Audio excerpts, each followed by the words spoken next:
Well, you join me back at the Greyhound Derby lunch. A very important man on Saturday night, Paul Lawrence, of course.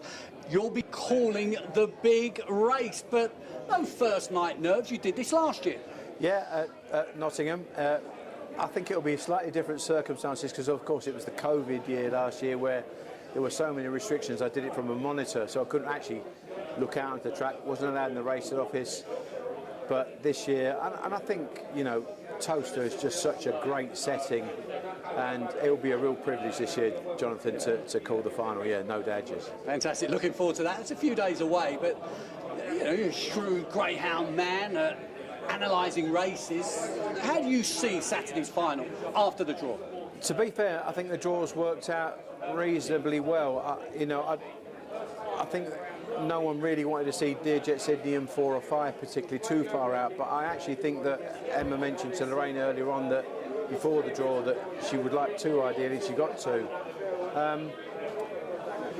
Obviously Ballymacwell wouldn't probably want to lead anyway, neither would Killara Lion. They can break better probably for middle trap, so they'll put themselves in a posse. It was one of those where you get 5 railers in the final. I think ideally probably Fair One would have been better in 5, but I think Liam would be really happy he's in 3.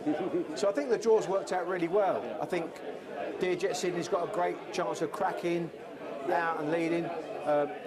New In Session was great from track 1 last week, so I think they'll be really happy. I think it's a really, really competitive final.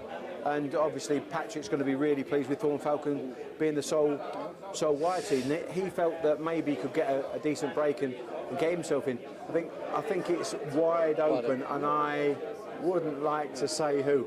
I think my heart would love to see Dearjet Sydney win again, but I've been really impressed with Fair One, and of course I've got a dog with Patrick, and I'd love to see him win as well. So all in all, it's a brilliant final. There's Brilliant. ifs and buts aplenty.